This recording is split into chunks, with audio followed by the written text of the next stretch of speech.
আমরা যারা নার্স আছি হসপিটালে আমরা পেশেন্টকে ভেনাস লাইনে বা কখনো কখনো ডায়াগনস্টিক পারপাসে আর্টারিয়াল লাইনে ইনফিউশন দিয়ে থাকি বা ট্রান্সফিউশন বা ব্লাড কম্পোনেন্ট দিয়ে থাকি।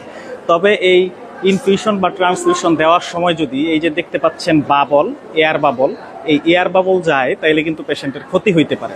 এখন কথা হচ্ছে যে কি পরিমাণ এয়ার বাবল গেলে পেশেন্টের ক্ষতি হবে। কখনো কখনো দেখা গেছে যে কোনো গবেষণায় দেখা গেছে যে এইটা 2 থেকে 3 ml এয়ার বাবল গেলেও পেশেন্টের ক্ষতি করে। আবার কখনো কখনো যে 10 থেকে 20 ml এয়ার গেলে তারপরে পেশেন্টের ক্ষতি হবে। এটা ডিপেন্ড করে হচ্ছে আপনার size of the vein and artery. এবং তবে আমরা যখন ইনফিউশন বা ট্রান্সফিউশন দিব চেষ্টা করব এয়ার বাবল যেন পেশেন্টের বডিতে না যায়।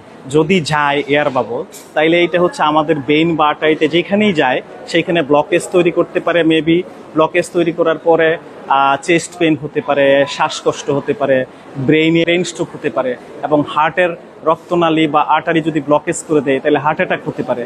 তাই আমাদের ইনফিউশন বা ট্রান্সফিউশন দেওয়ার সময় সাবধান থাকতে হবে যাতে এয়ার এম্বোলিজম না হয়। ধন্যবাদ সবাইকে।